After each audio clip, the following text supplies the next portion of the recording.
आप देख रहे हैं कर्तव्य एवं निष्ठा का बयान, साहित्य और संस्कृति का बयान, समता की आवाज बयान टीवी। जय भीम साथियों, मैं साक्षी गौतम। आज मैं डॉक्टर BR अम्बेडकर आदर्श विद्यालय डंबा डुंगा हल्द्वानी में खड़ी हूँ। यहाँ doctor Ambedkar mission and foundation Uttarakhand एवं the Buddhist society of India Kumaon Mandal द्वारा अशोक विजयदशमी का कार्यक्रम चल रहा है, जिसमें कार्यक्रम की अध्यक्षता कर रहे दिल्ली से आए वरिष्ठ पत्रकार डॉक्टर रूपचंद गौतम ने कहा, साथियों जय भीम। और आज मेरा दूसरा दिन है। ऐसा पहला दिन तो मैंने इसी तरह से अहमदाबाद बिताया। वहाँ मुझे बाबा साहब की पत्रकारिता के 100 साल हो रहे थे, तो वहाँ मुख्य अतिथि के रूप में मुझे आमंत्रण कर लिया। और मैं उन लोगों को जानता नहीं था, वो मुझे नहीं जानते थे, केवल वो मेरी किताबें पढ़ते थे। और वही स्थिति आज यहाँ मुझे महसूस हो रही है। मैं GR टमटा जी को रूबहू कभी नहीं देखा। फ़ोन पर बहुत लंबी चौड़ी बात होती है। आज रूबहू होने का मौका मुझे मिला और इसी के माध्यम से यह 2 संस्थाओं ने जो कार्यक्रम किया है जन जागृति का, वो बहुत सराहनीय है। जिसमें हमारे वकील साहब का जो वक्तव्य है वो विशेष रूप से बड़ा महत्व है और उसको अमल करने के लिए हम लोगों को विवश करता है। लेकिन एक जो कमी मुझे महसूस हो रही है, वो महसूस ये हो रही है कि अब बैठे बैठे अभिव्यक्ति की प्रस्तुति देते देते लंबा समय हो चुका है और खाने का भी इंतजार शुरुआत होगा। दूसरी महसूस ये हो रही है कि संस्कृति का जो प्रथम अध्याय है, वह अध्याय हमारी महिलाओं से चलता है। और आज हम संस्कृति के रूप में या संस्कृति की अभिव्यक्ति के रूप में हम एक दूसरे से रूबरू होने के लिए यहाँ प्रस्तुत हैं। लेकिन उस संस्कृति की वाहिनी हमारे यहाँ विशेष रूप से अखड़ती है, क्योंकि हम लोग पढ़ लिख गए हैं, किताबें पढ़ ली हैं, विचार गोष्ठियों में जाते हैं, लेकिन पुरुष संस्कृति का वाहक नहीं है। संस्कृति का जो वाहक है, जो बौद्ध संस्कृति को हमें अग्रसित करने की जो हमारी योजना है, वो हमारी महिलाओं में होनी चाहिए। हम सभी, मेरी पत्नी नहीं है, लेकिन मैं अपनी बेटी को संस्कृति का रूबरू कराने जरूर लाया हूँ, ताकि इस बच्चे को ये पता पड़े कि हमारी बौद्ध संस्कृति क्या है, हम किस तरह से इसका जीवन निर्वाह करें। आप लोग भी अपने अपने बच्चों को, अपनी पत्नियों को भी लेके आते तो ये प्रोग्राम मैं समझा 100% सफल होता। और यही कारण हम लोगों का है। मुझे करीब 30 साल पत्रकारिता करते करते हो गए और स्टेट यूनिवर्सिटी से लेकर 2 सेंट्रल यूनिवर्सिटियों में मैंने पढ़ाया भी। और दोनों सेंट्रल यूनिवर्सिटियों में मैं पढ़ाने के बाद भी मैंने यही महसूस किया कि हम लोग वक्तव्य देते हैं, उस पर चलने की योजना नहीं बनाते। इसलिए हम बौद्ध संस्कृति को अग्रसर करने में हम ज़्यादातर फेल हुए। एक तो हमारी भाषा शैली और दूसरी हमारी कार्यशैली। तो कार्यशैली में हम परिवार को पीछे कर देते हैं और सामने हम आ जाते हैं, इसलिए हमारी बौद्ध संस्कृति आगे नहीं बढ़ पाती है। दूसरा कारण मैं ये भी मान रहा हूँ कि यहाँ जो बातचीत हुई है वो इतिहास को लेकर के 90% हुई है और अधिकार को लेकर वकील साहब ने शुरुआत करी है। संस्कृति पर बहुत कम प्रकाश डाला गया है। आज सांस्कृतिक दिवस भी है। इस दृष्टि से हम देखा जाए तो आगे के लिए, आने वाले समय के लिए मैं आपसे अनुरोध करता हूँ कि आप सभी लोग अपने अपने परिवार के सहित कार्यक्रम में शामिल हों, तभी हम वो अपनी बौद्ध संस्कृति को आगे बढ़ाएंगे। चौथी बात मैं ये कहूँगा, मैं पत्रकारिता से जुड़ा हूँ और अकादमिक दोनों स्तर से जुड़ा हूँ।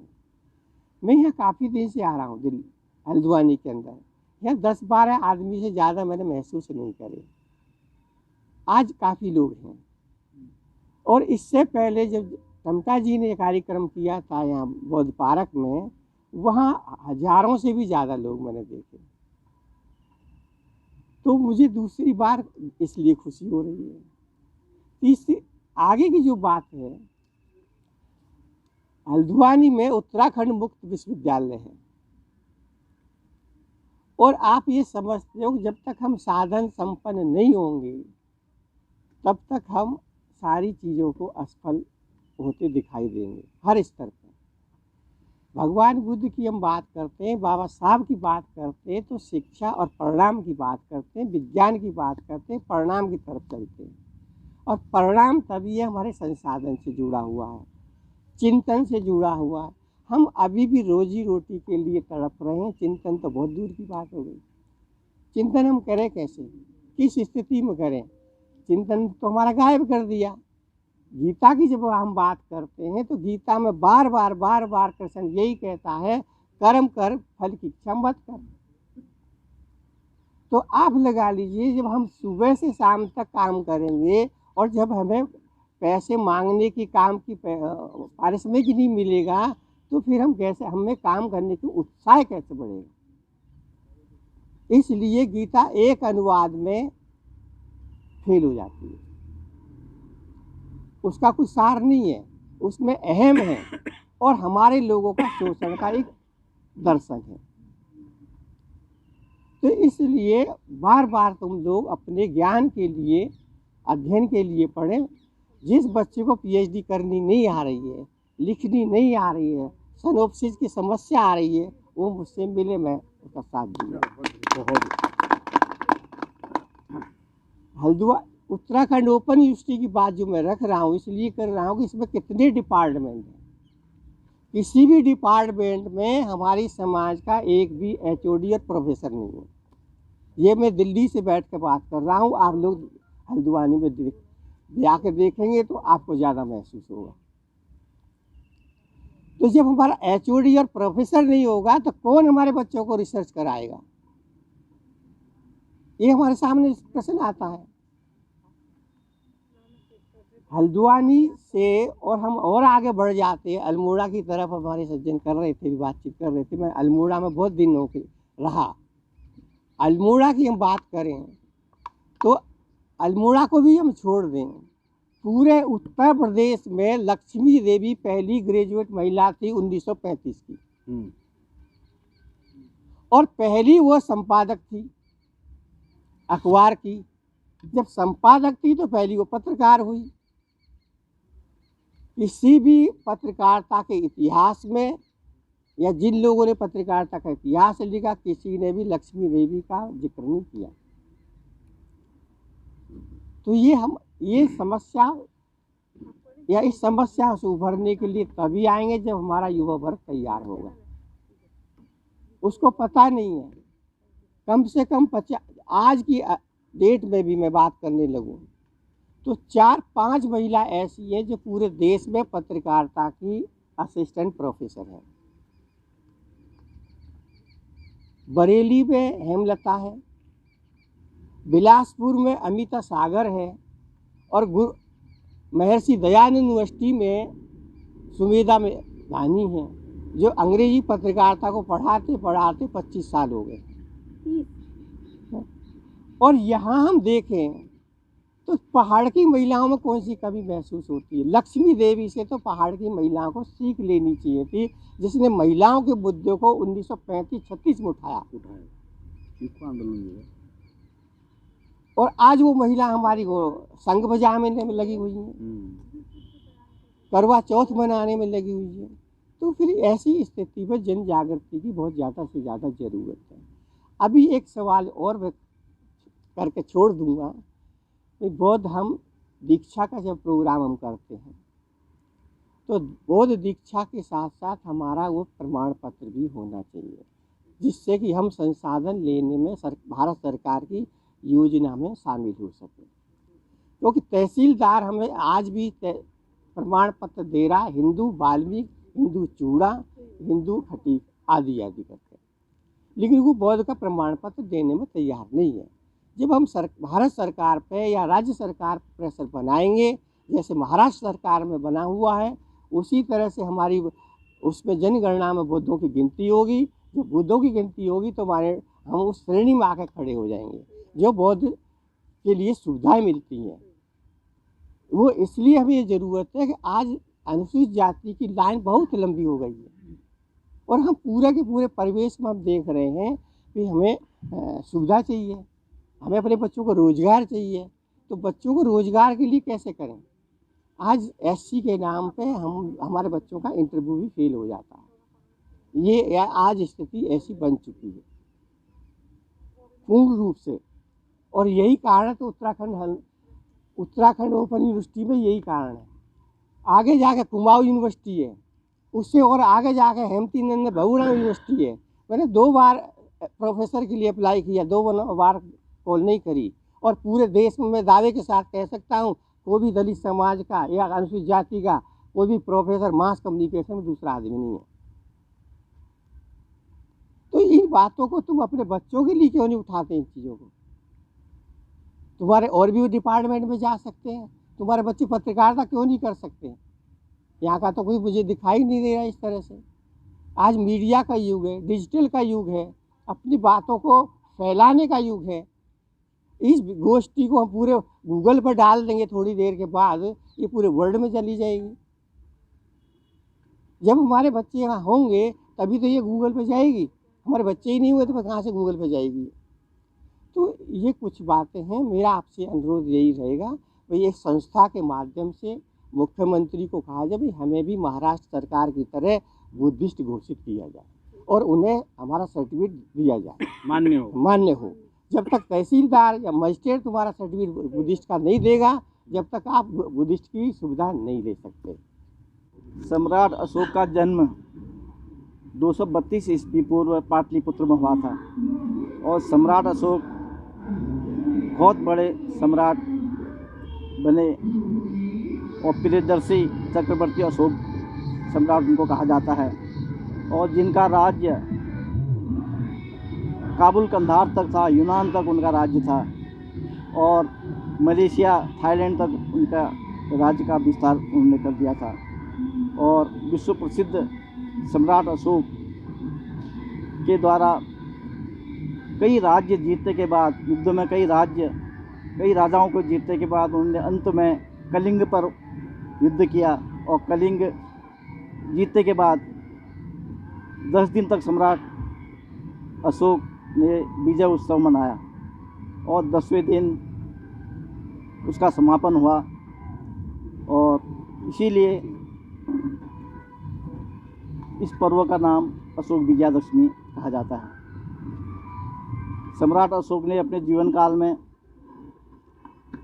84,000 स्तंभ और बुद्ध विहार बनाए और बुद्ध धर्म का प्रचार पूरे विश्व में किया और खुद जाते थे, खुद बौद्ध धर्म का प्रचार प्रसार करते थे पूरे विश्व में। और सम्राट अशोक ने मानव कल्याण के लिए बहुत बड़ा काम किया। कलिंग युद्ध के बाद उन्होंने जीव हत्या पर प्रतिबंध लगाया और युद्ध का रास्ता छोड़ करके बौद्ध धर्म ग्रहण किया। स्वतंत्रता, समता और बंधुत्व पर उन्होंने पूरे देश में काम किया। तो सम्राट अशोक का योगदान हमारे देश में बहुत बड़ा योगदान है। उनके योगदान को कभी भुलाया नहीं जा सकता है। भीम आर्मी का मंडल उपाध्यक्ष हमारे जो संरक्षक हैं जी.आर. टम्टा जी, उनका बड़ा आभार प्रकट करता हूं कि हमारे इस हल्द्वानी शहर में दूसरी बार ये प्रोग्राम उन्होंने अपने समक्ष रखा है। मैं बहुत बहुत बधाई देता हूं और मैं वादा करता हूं कि इनके ना होने पर सिलसिला हमेशा जारी रखेगा, मेरा वादा है।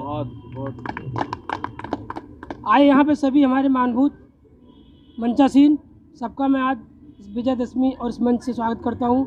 अपने पूरे परिवार की तरफ से हमारा पूरा परिवार हमारा बौद्ध में है। आज हमारे घर में पूरी पकवान, सारे मिष्ठान बनाए जा रहे हैं क्योंकि यही हमारे लिए सबसे बड़ा त्यौहार आज के रूप में है। त्यौहार तो खैर हम नहीं बोलेंगे, ये पर्व है हमारे लिए, क्योंकि त्यौहार तो हम हारे हुए के लिए मानते हैं।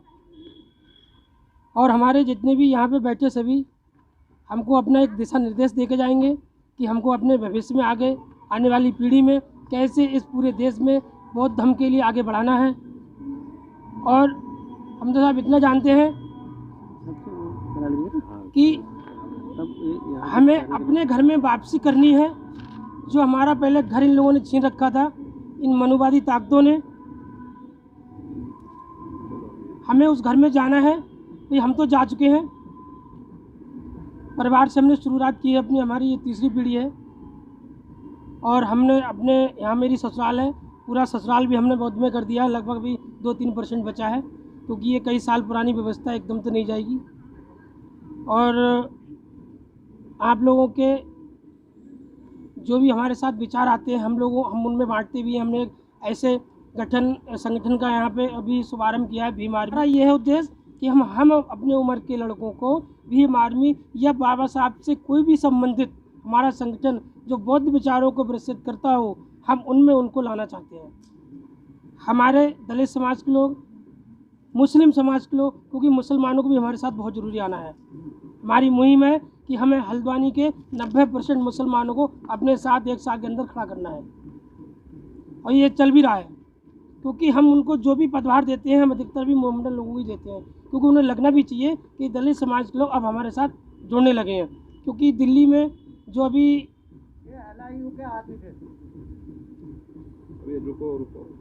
जो शाहीन बाग में हुआ, उसमें हमारे बाबा साहब का फ़ोटो और झंडा उठाने वाले सिर्फ हमारे मुसलमान भाई थे। हमें उनका भी असर नहीं भूलना चाहिए। आज हमारे इस अशोक विजयदशमी का ये दूसरा, हमारे हल्द्वानी में दूसरा कार्यक्रम है। पिछले कार्यक्रम में हमारे संरक्षक जी ने बहुत बड़ा भव्य कार्यक्रम किया था, और मुंबई से बाबा साहब के पौत्र भी आए थे। इस समय कोविड-19 के चक्कर में कार्यक्रम बड़े बड़े नहीं लग रहे हैं, और जो भी इनका आदेश होता है भाई हम उसके आदेश चलते हैं। कोई गलत आदेश नहीं होता है, ये विचारों को हमारे साथ साझा करते हैं और हमें सिखाते भी हैं कि मनीष जी आपको ऐसा करना है, वैसा करना है। दुनिया चाहे कुछ भी कहे कि वो जी आर टमटा जी ऐसे हैं वैसे, हमारे जितनी भी कमेटी यहाँ पे बैठी है सब हमारे लिए सही दिशा निर्देश देते हैं, और उसी दिशा निर्देश का हम लोग पालन भी करते हैं। तो वो शर्मा था, उसने ज़बरदस्ती बना के कहीं से वो एक किताब लिखे, उसको कोर्ट ने भी नकार दिया है कि कोई रामायण नहीं है, सब काल्पनिक है। हम तो पढ़े लिखे हैं, हमको भी इनके हिंदू धर्म के जो कर्म कांड है उनको नकारना चाहिए। हम हर महीने 10 लोगों को बौद्ध धर्म में शामिल करना ही करना है, ये हमारा उद्देश्य है। आज के इस कार्यक्रम का संयोजक टमटा जी, हमारे चीफ गेस्ट सुप्रीम कोर्ट के लॉयर मिस्टर भाग साहब, डॉक्टर रूपचंद साहब और राज साहब, हमारे आर्य जी जिलाध्यक्ष SC यूनियन, और हमारे जन कवि ताराराम आर्य जी, उपस्थित सभी साथियों। दोस्तों, आज हम ये इस कार्यक्रम का पहला आयोजन है विजयदशमी का। ये इसलिए हमने मनाया, इसका हमारा उद्देश्य जो था, पर्पज़, कि अपने धर्म के रीति रिवाजों से, त्योहारों से, पर्वों से लोगों को इंट्रोड्यूस कराना कि जो अशोक विजयदशमी है, ये विजयदशमी हिंदू की नहीं होती, हमारी अशोक विजयदशमी थी। लेकिन हिंदुओं ने जब हमें क्या कहते हैं इसको बौद्ध धर्म के समाप्त कराया पुष्पमित्र सिंह ने, तो मार मार के जितने बौद्ध भिक्षु थे सबकी गर्दनें कट के उसके कितने पुरस्कार दिए गए काटने वालों को। तो उन्होंने बौद्ध धर्म के पतन के लिए उन्हें कार्रवाई की। तो उन्होंने ये अशोक विजयदशमी को विजयदशमी दुर्गा से कर दी।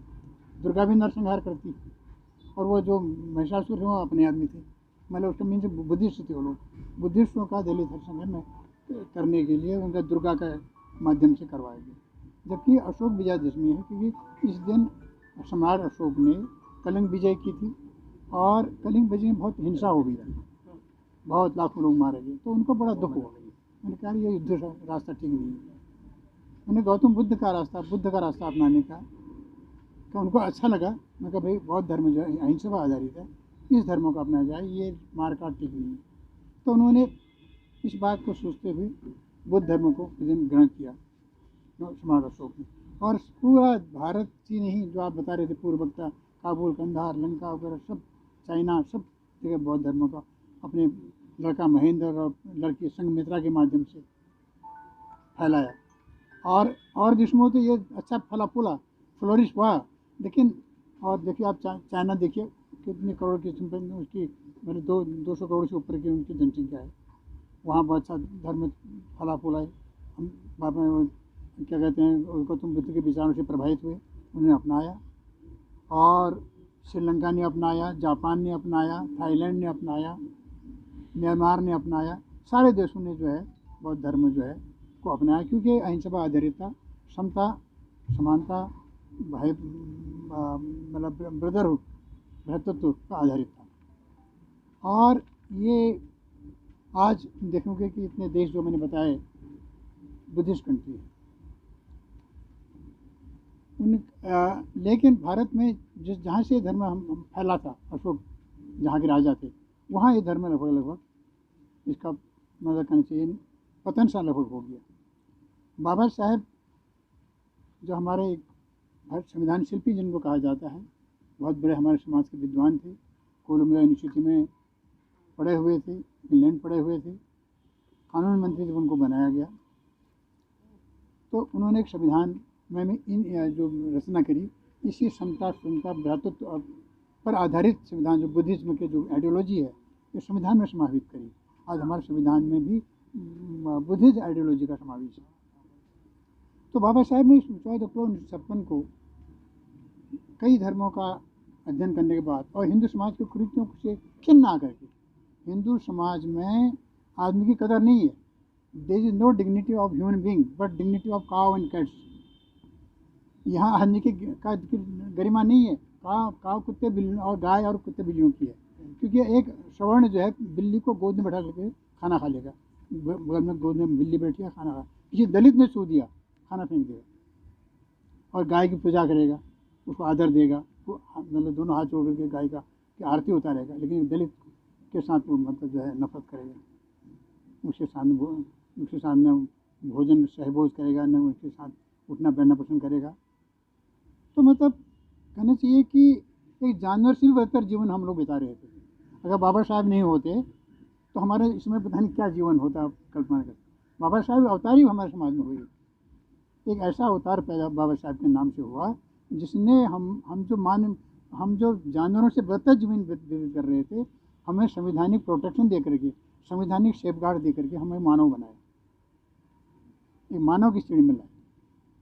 मैं एक दिन वो डिबेट पढ़ रहा था, ये अमिताभ अग्निहोत्री की आती है, न्यूज़ 18 में आती है।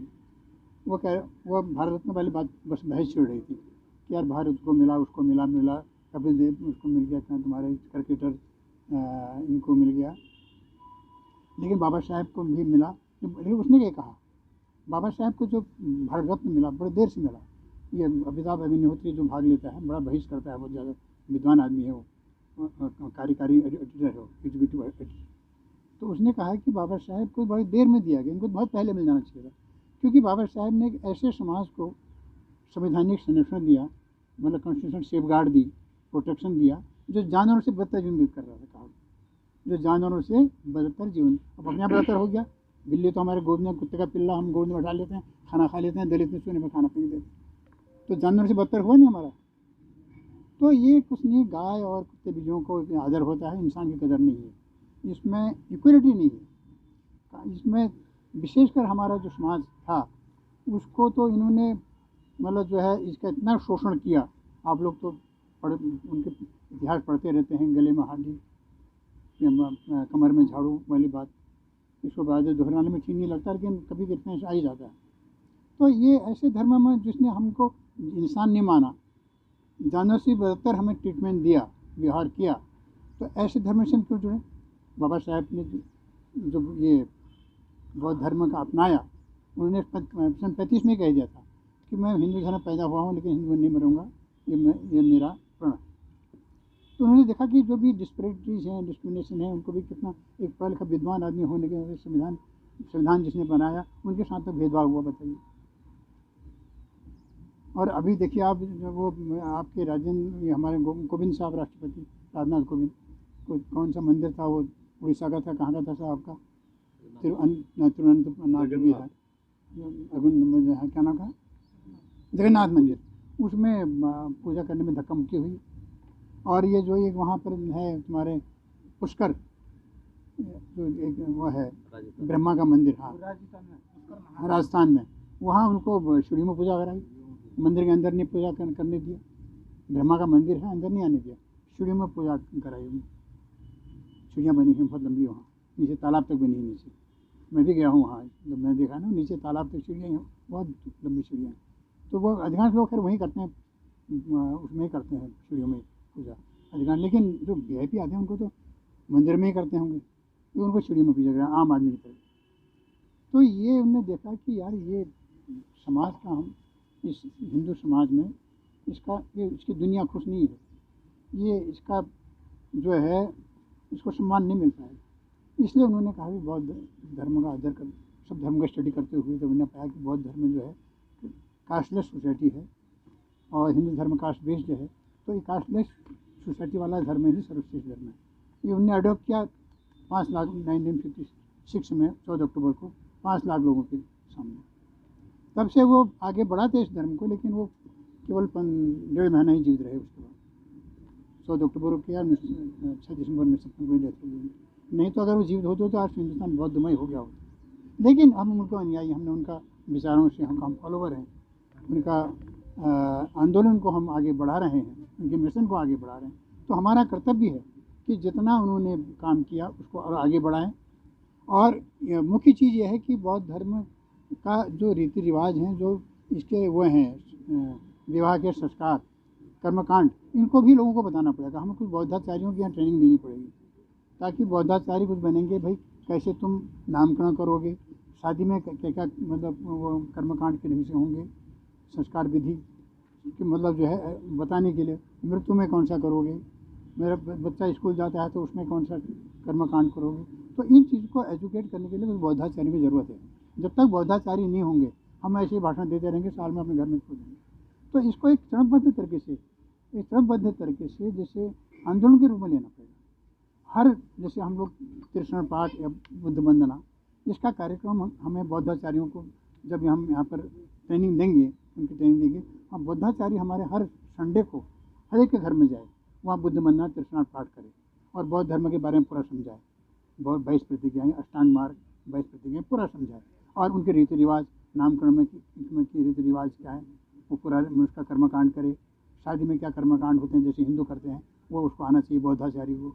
और अन्य भी जितने भी मतलब संस्कार होते हैं, सारे संस्कारों को उसको कर्म करने का उसको नॉलेज होनी चाहिए, तब बौद्ध धर्म हम लोग ये ज़मीन पर आ पाएगा। नहीं तो ऐसे हवा में भाषण देकर हम शहर से लेके घर जाके वही हिंदू रीति रिवाज अपना रहे हैं, ये नहीं होगा। इस कार्यक्रम के सभाध्यक्ष महोदय, मंचासीन सभी क्रांतिकारी साथियों और पंडाल में उपस्थित मातृशक्ति और सभी साथियों को जय भीम। आज अंबेडकर मिशन एंड फाउंडेशन के तत्वाधान में अशोक विजयदशमी धम्मचक्र परिवर्तन दिवस की मैं SC/SC एम्प्लॉयज़ फेडरेशन नैनीताल के अध्यक्ष होने के नाते आप सभी लोगों को हार्दिक बधाई देता हूं और सभी को साधुवाद देता हूं। ये पर्व, ये आज का दिन, जैसा कि अभी तक सारे चर्चाओं का दौर चला, दो विचारधारा, एक विचारधारा हिंदुइज्म वाली और दूसरी विचारधारा करुणा के सागर गौतम बुद्ध की। दोनों आज हर क्षेत्र में, हर जगह, हर शहर में विजयादशमी भी मनाई जा रही है और हम लोग यहाँ पर एकत्रित हुए हैं अशोका विजयादशमी। चाहे हम लोग कम ही क्यों न हैं, लेकिन हम एक जो सही संदेश है, जो रियलिटी है, जो वास्तविकता है, उस वास्तविकता को बताने के लिए, समझने के लिए। हमारे बीच में दिल्ली से सुप्रीम कोर्ट के एडवोकेट साहब मौजूद हैं, उन्होंने भी काफ़ी कुछ बताया। तो ये आज सारी चीज़ें सीखने का समय है, सीखने का ये दिवस है।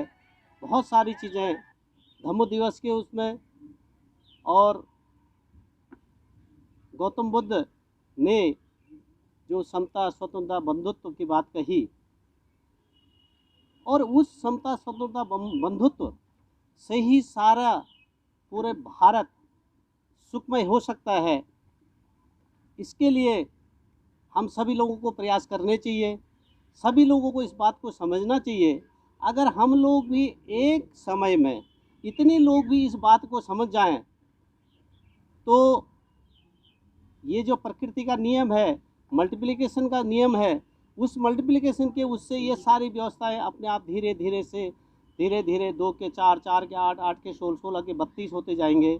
तो इससे ऐसा बहुत ज़्यादा इफ़ेक्ट नहीं है कि हम कम लोग हैं, लेकिन कम लोग हैं, अच्छे लोग हैं, समझने वाले लोग हैं, अपने विचारों को एक दूसरे को देने वाले लोग हैं। तो इस तरह से अगर हम इस तरह के कार्यक्रम हर जगह चलाते रहें, तो उससे हमारा एक ये समाज जागृत भी होगा और आने वाले जनरेशन में भी उसका फ़र्क पड़ेगा। मैं साधुवाद देना चाहता हूँ भीम आर्मी के हमारे सभी साथी लोगों का, उन्होंने भी बढ़ चढ़ के साथ दिया है, और आगे भी ये हर आज की जो परिस्थितियाँ जो चल रही है, उस परिस्थितियों में हमें सभी लोगों ने भीम आर्मी को अधिक से अधिक सशक्त भी करना है और उनको मजबूत भी करना है, क्योंकि हमारी जो फ्रंट लड़ाई है, जो फ्रंट के जो सैनिक हैं वो भीम आर्मी है, और भीम आर्मी एजिटेशन करने से पीछे नहीं हटते हैं। तो उसके लिए हमें उनको शक्ति देनी पड़ेगी, हमें पीछे से उनको बिल्कुल कंधे से कंधा मिला के उनके साथ चलना भी है। और इन्हीं बातों को कहते हुए आज तो मैं ज़्यादातर सुनने के लिए आया हूँ, इन्हीं बातों को कहते हुए मैं अपनी वाणी को विराम देता हूँ। जय। साथियों, सभी बुद्धिजीवियों ने अपनी अपनी बात रखी, तो मैं थोड़ी सी एक शेर के साथ आपको कुछ कहना चाहता हूँ। उसमें काफ़ी कुछ अर्थ छुपे हुए हैं, तो आप अगर हमें इजाज़त दें तो हम वो कहें। साथियों, आज पूरे भारत का जो माहौल है, और ये 50 वर्षों से जो माहौल था, लेकिन आज का जो माहौल है उसके ऊपर ये बहुत फिट बैठता है कि इस कदर टूटे हैं कि छूने से बिखर जाएंगे, इस कदर टूटे हैं कि छूने से बिखर जाएंगे, अब के नहीं संभले तो फिर कभी नहीं संभल पाएंगे। संविधान तुम्हारा खत्म हो रहा है, मौलिक अधिकार तुम्हारे खत्म हो रहे हैं, बेरोजगारी की रेड़ लग चुकी है, क्या कहाँ जाएंगे हम? मुझसे लोग पूछते हैं, अरे नेताजी आप इतने पढ़े हुए हो, सामाजिक काम करते हो, तुम्हें तो आरक्षण है? मैंने कहा मुझे मिल गया आरक्षण। मैंने 2005 से मैं बैकलॉग की मांगे उठा रहा हूँ, वो पूरा हो गया भाइयों, सब लोग नौकरी में लग गए हैं। क्या करें, बहुत दर्द है, बहुत दर्द है, लेकिन हम बुद्धिस्ट लोग हैं, बुद्धिजीवी लोग हैं। बुद्धिस्ट मतलब होता है बुद्धिजीवी वर्ग, जो तर्क करता है, वितर्क करता है, कसौटी में पूरा उसे उतारता है, तब उसको मानता है। हमने आज तक तर्क वितर्क करके यहाँ पहुँचे हैं, अपने आप को बड़ा सुरक्षित रखा है। क्यों? हमें बचना भी है और हमने अपने समाज के लिए जीना भी है, और जब जब मौका मिले उसको जागरूक करना है। हम उनकी कोई दिक्कत नहीं है, अभी हमारे माननीय अध्यापक जी ने बताया, उनका कोई दोष नहीं है, वो बेचारे मजबूर हैं। किसी को हालत ऐसा पैदा होगी, किसी को मजदूरी करने जाना पड़ता है, किसी को कुछ करने जाना पड़ता है, किसी को कुछ करने जाना पड़ता है। उनकी स्थिति इन लुटेरों ने, ये विदेशियों ने, कांग्रेसियों ने और भाजपा ने ऐसी कर दी है षड्यंत्र रच के कि बेचारा मजदूरी करने जाता है, उसको इतना टाइम नहीं होता है कि कहीं मीटिंग अटेंड कर ले। अगर वो अटेंड करने जाता है तो उसे उसके एजेंट, इनके एजेंट लोग उनको अपने चंगुल में फांस के उसको डिमोटिव करते हैं। कहाँ जा रहा, क्या मिलेगा तुझे वहाँ, हम तुझे उसका नाम कहते हैं शराब भी पिलाएंगे, पौवा भी खिलाएंगे, मुर्गा भी खिलाएंगे। और हम ये शिकायत करते हैं कि हमारा समाज जो है जागरूक नहीं है।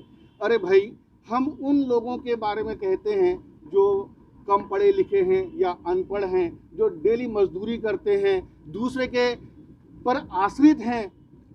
वो लोग अगर नहीं कर पाते तो वो उतने जो है गुनहगार नहीं हैं।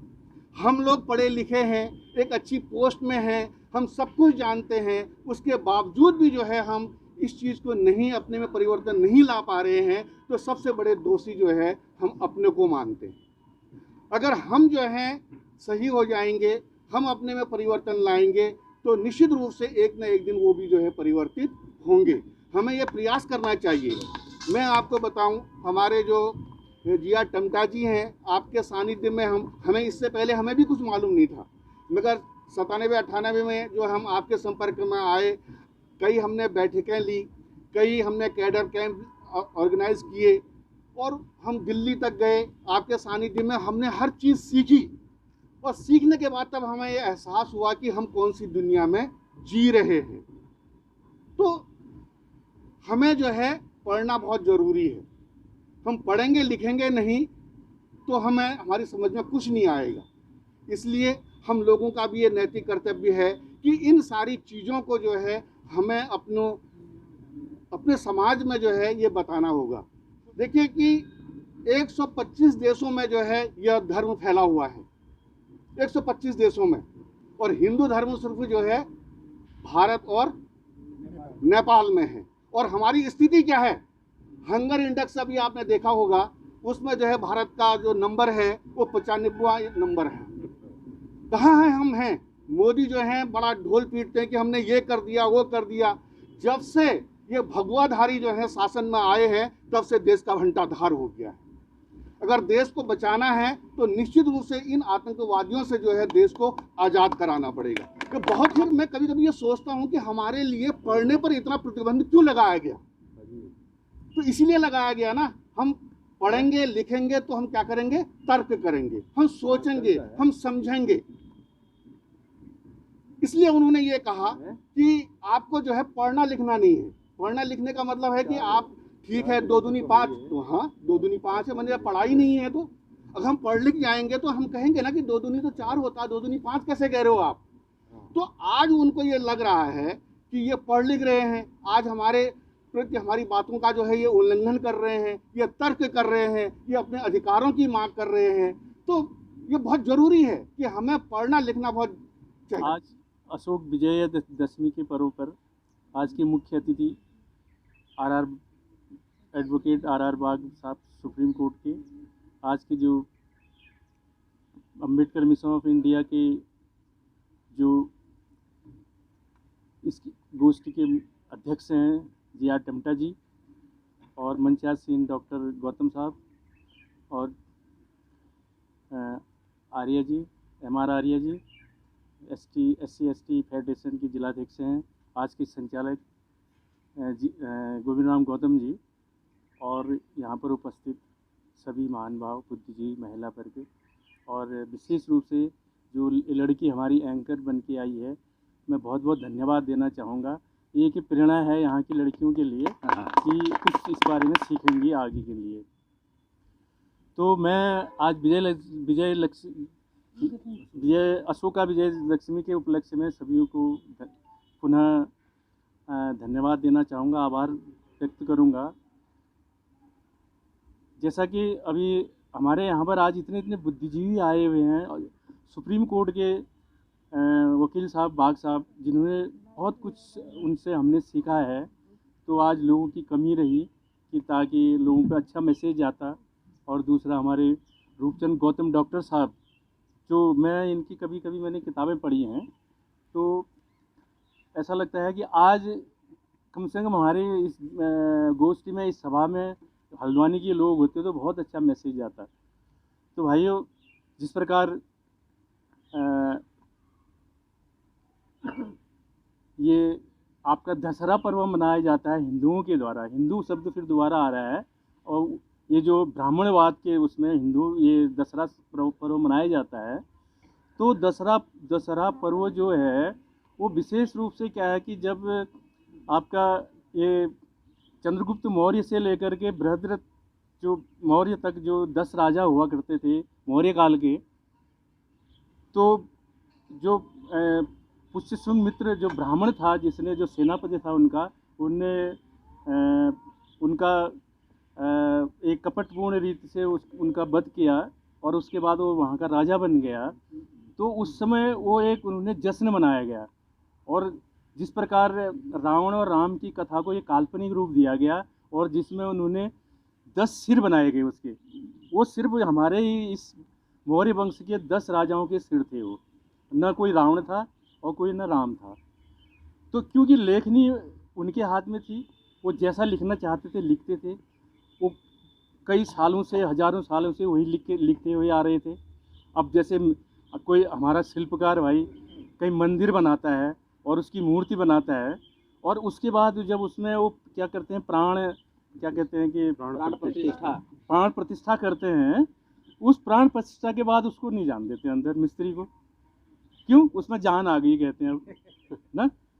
तो ऐसे मूर्ख बनाया है इन लोगों ने हमको। और अब हमारे जो अपने लोग हैं, अपने समाज के लोग हैं, अभी बहुत पीछे हैं। अभी जो ये चीज़ यहाँ पर हल्द्वानी में तो फिर भी इतनी जागरूकता है। आप पिथौरागढ़ में चले जाइए, अगर ये गोष्ठी आप जैसे बुला लेंगे तो कई लोग आपके अपोजिट बोल देंगे। आप अभी बहुत पीछे हैं हम लोग, कि हम तो इस गोष्ठी में आए हैं लेकिन हमारे परिवार के भी पीछे हैं अभी। तो अब हमें इसमें बहुत कुछ सीखने का, बहुत कुछ करने का हमको करना है, तब जाके हम इस चीज़ में आगे आएंगे। और इस जो ये ब्राह्मणवाद के द्वारा जो इतनी रचनाएं रची गई हैं, इतना लिखा गया है, तो तभी हमें ख़त्म हो सकता है। हम लोगों को इसमें काफ़ी मेहनत करने की ज़रूरत है, कैडर बनाने की ज़रूरत है गांव-गांव में जा कर के। और जैसे कोई अपने वॉलंटियर होते हैं, जैसे वकील साहब ने कहा और उन्होंने कहा कि जैसे हम कैडर बना करके अपना स्वयं वॉलंटियर होकर के उनमें घर में जा कर के उनके थोड़ा बहुत उनसे बात कर लें या मीटिंग कर लें।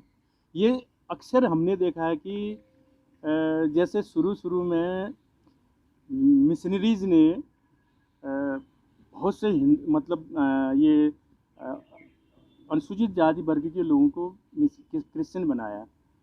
और उनका बहुत अच्छा सौभाग्य रहा कि जो उस समय के मिशन में गए हुए हैं वो इस समय बहुत अच्छी स्थिति में है, चाहे एजुकेशन पॉइंट ऑफ व्यू से, चाहे वो आर्थिक रूप से, चाहे सामाजिक रूप से। तो मैंने वहाँ ये देखा कि साहब कि मैं भी ये बात 75 से 80 के बीच की है। मैं नैनीताल में था, तो मैं एक क्रिश्चियन फैमिली के मतलब एज ए गेस्ट के रूप में रहता था वहाँ। तो मुझे वो चर्च ले जाया करती थी, हमारे जिनके घर में रहता था। और उनके हर संडे को हर घर में एक प्रेयर मीटिंग होती थी, चाहे वो किसी बड़े पद में हो, चाहे छोटे पद में हो, चाहे गरीब हो, चाहे अमीर हो। तो वहाँ उनकी खुल के बातें होती थी और जिसको जो समस्या वो समस्या उठती थी, और जिसको जो कि कहीं पर भी किसी भी चीज़ में कोई दिक्कत आ रही हो चीज़ें वहाँ पर सबके सामने आती थी, तब वो आपस में मिलकर के उसका समाधान करते थे। तो हमारा समाज भी कम से कम ये है कि हम आपस में मिलकर के इतनी कम से एक घरों में जा कर के गोष्ठियाँ करें और इस चीज़ के संबंध में उनको बताएं कि इसमें ऐसा है ऐसा है। अभी हमारे वही पीछे के लोग, अगर किसी का बच्चा भी होता है गांव में भी ऐसा है, अगर किसी का बच्चा हुआ है वो कहते हैं ये तो फलां देवता ने दिया है, ये फलां देवता ने दिया है। मतलब हर चीज़ देवता के ऊपर है, हाँ कुछ भी है, मतलब हर चीज़ जो है। तो भाइयों ऐसा है कि अब ज़्यादा टाइम हो गया है, काफ़ी सुना हमने, बहुत अच्छा सुना। और पुनः मैं आप लोगों को अशोक विजयदशमी की बहुत बहुत बधाइयाँ, और आप लोगों को अगली बार फिर मुलाकात होगी। जय भीम। मंच का संचालन गोविंद गौतम ने किया। ऐसे कार्यक्रम उत्तराखंड में बार बार होंगे तो मैं आपको दिखाती रहूंगी। धन्यवाद। आपके अपने बयान टीवी चैनल को लाइक शेयर के साथ सब्सक्राइब करने के बाद घंटी का बटन दबाना न भूलें। जाते जाते अपनी कीमती राय कमेंट्स बॉक्स में जरूर लिखें।